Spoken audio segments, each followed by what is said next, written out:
হয়, আজি বৰ অতি দুখৰ কথা আজি। আজি মানে আমাৰ কি বুলি কয়, আমি জানিব পৰা মতে যে আজি আমাৰ কাছগাঁও উচ্চ মাধ্যমিক বিদ্যালয় আমাৰ অষ্টম শ্ৰেণীত পঢ়ি থকা আমাৰ আশিক গড় মানে নামৰ এজন ছাত্ৰ আজি মানে এই আমাৰ টিঙৰ ওপৰত মানে সেই ফুটবল খেলি থাকোঁ টিঙৰ ওপৰত ফুটবলটো মানে উঠি যোৱা কাৰণত সি নমাব গৈছে। নমাব যোৱাৰ কাৰণত তাৰ মানে অকণমান একদম চাপৰে মানে আমাৰ যিটো কাৰেণ্টৰ তাঁৰটো একদম চাবলৈ 11,000 যিটো আমাৰ কাৰেণ্টৰ তাঁৰ সেইটো একদম মানে চাবলৈ স্কুলৰ একদম মানে বাৰান্দা চুই গৈ মানে গৈছে বোলে। গতিকে সেই ল'ৰাটো এনেকুৱা মানে আজি কাৰেণ্টত লাগি ল'ৰাটো মানে আজি মানে চিকিৎসাধীন হৈ আছে আৰু মানে মৃত্যুমুখত যুঁজি আছে বৰ্তমান জানিব পৰা মতে। গতিকে ইয়াত সম্পূৰ্ণ মই স্থানীয় যুৱক হিচাপে আৰু মই অসম চাহ জননী জাতীয় মহিলা ত্যাগত আঞ্চলিক সমিতিৰ আমাৰ বিষয়ববীয়া হিচাপে যে মই সম্পূৰ্ণ ইয়াত মানে মই আমাৰ যিটো এ চি বি সম্পূৰ্ণ দুখ বুলি মই সম্পূৰ্ণ দুখ বুলি মই ক'ব বিচাৰিছোঁ।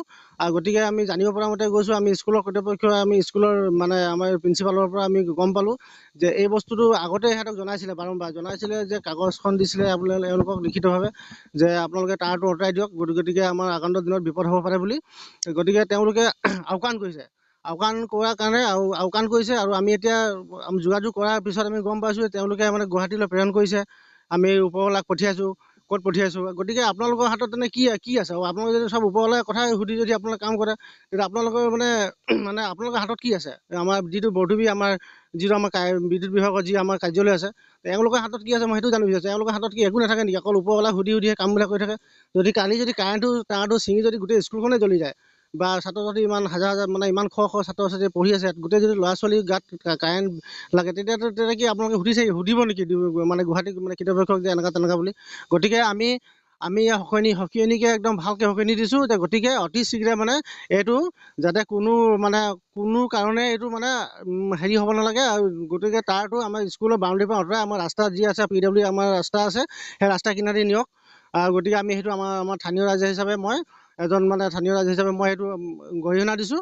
হয়, এইটো বৰ দুখ লগা বিষয়। যিহেতু আমি গম পাইছোঁ যে আশিক গড় নামৰ এজন আজি ছাত্ৰ যিহেতু বিদ্যুৎ স্পষ্ট হ'ব লগা হৈছে, গতিকে এইটো বহুত দুখৰ কথা। কিন্তু বিদ্যুৎ বিভাগৰ গাফিলতিৰ কাৰণে এইটো হৈছে। গতিকে আমি জানিব পাৰিছোঁ যে স্কুলৰ তৰফৰ পৰা তেওঁলোকে বিদ্যুৎ বিভাগৰ বিষয়টো অৱগত কৰিছিলে, কিন্তু তেওঁলোকৰ চৰম হেমাহিৰ কাৰণে আজি এনেকুৱা এটা পৰিস্থিতি হ'বলৈ পাইছে। কিন্তু যদি ল'ৰাজন এতিয়া আমি গম পাইছোঁ যে চিকিৎসা মহাবিদ্যালয়ত তেওঁ এডমিট হৈ আছে, তেওঁ মৃত্যুৰ হকে যুঁজি আছে। গতিকে আমি চৰকাৰক তথা আমি বিদ্যুৎ বিভাগৰ সম্পূৰ্ণ দায়িত্ব তথা ঘৰখনৰ তেওঁলোকে সম্পূৰ্ণ দায়িত্ব ল'ব লাগিব। আমি অসম জাতীয়তাবাদী যুৱ ছাত্ৰ পৰিষদ ত্যাগত আঞ্চলিকৰ তৰফৰ পৰা তেওঁলোকক সকিয়নি প্ৰদান কৰিছোঁ। আৰু যদি কিবা কাৰণে তেওঁলোকে অতি সোনকালে আমাৰ স্কুলৰ ওচৰৰ যি আমাৰ তেওঁলোকৰ 11,000 ভল্টেজৰ বিদ্যুতত পৰিবাহী তাঁৰ আছে, তেওঁলোকে অতি সোনকালে ইয়াৰ পৰা নিয়ক। আৰু তেওঁলোকে যে গায়ৰা মন্তব্য দিছে আমি তেওঁলোকে ওপৰত জনাইছোঁ, তেওঁলোকে ওপৰত জনালেই নহ'ব, তেওঁলোকে অতি সোনকালে স্কুললৈ আহক, তেওঁলোকে পৰিদৰ্শন কৰক কেনেকুৱা ধৰণৰ অৱস্থাত আছে তেওঁলোকৰ তাৰ বিদ্যুৎ পৰিবাহী তাঁৰসমূহ। আৰু আমি বিদ্যুৎ বিভাগৰ বিৰুদ্ধে কিন্তু এইটো আমি প্ৰতিবাদী কাৰ্যসূচী ল'বলৈ বাধ্য হ'ম। আমি অতি সোনকালে বিদ্যুৎ বিভাগৰ বিৰুদ্ধে আমি প্ৰতিবাদী কাৰ্যসূচী ল'বলৈ বাধ্য হ'ম। কিন্তু ছাত্ৰ ছাত্ৰীসকলৰ জীৱনৰ লগত খেলাৰ অধিকাৰ তেওঁলোকক কোনে দিলে? বিদ্যুৎ বিভাগক। গতিকে আমি অসম জাতীয়তাবাদী যুৱ ছাত্ৰ পৰিষদে পুনৰবাৰ তেওঁলোকক সকিয়নি প্ৰদান কৰিছোঁ। আপোনালোকে আহক, ছাত্ৰজনৰ ঘৰত আহক, আপোনালোকে পৰিদৰ্শন কৰক কেনেকুৱা অৱস্থাত আছে তেওঁলোকৰ, যিহেতু মাক দেউতাকৰ কি অৱস্থা হৈছে। আপোনালোকে অতি সোনকালে আহক, আহি পিনে তেওঁলোকক চাওকহি আৰু তেওঁলোকক যিমান পাৰে আপোনালোকে আৰ্থিক সাহায্য প্ৰদান কৰক। আৰু ছাত্ৰজন যিহেতু জীৱন মৃত্যুৰ সৈতে যুঁজি আছে, তেওঁলোকৰ সম্পূৰ্ণ দায়িত্ব তথা ভৰণ পোষণ আপোনালোকে ল'ব লাগিব। আমি সম্পূৰ্ণভাৱে সকীয়াই দিছোঁ।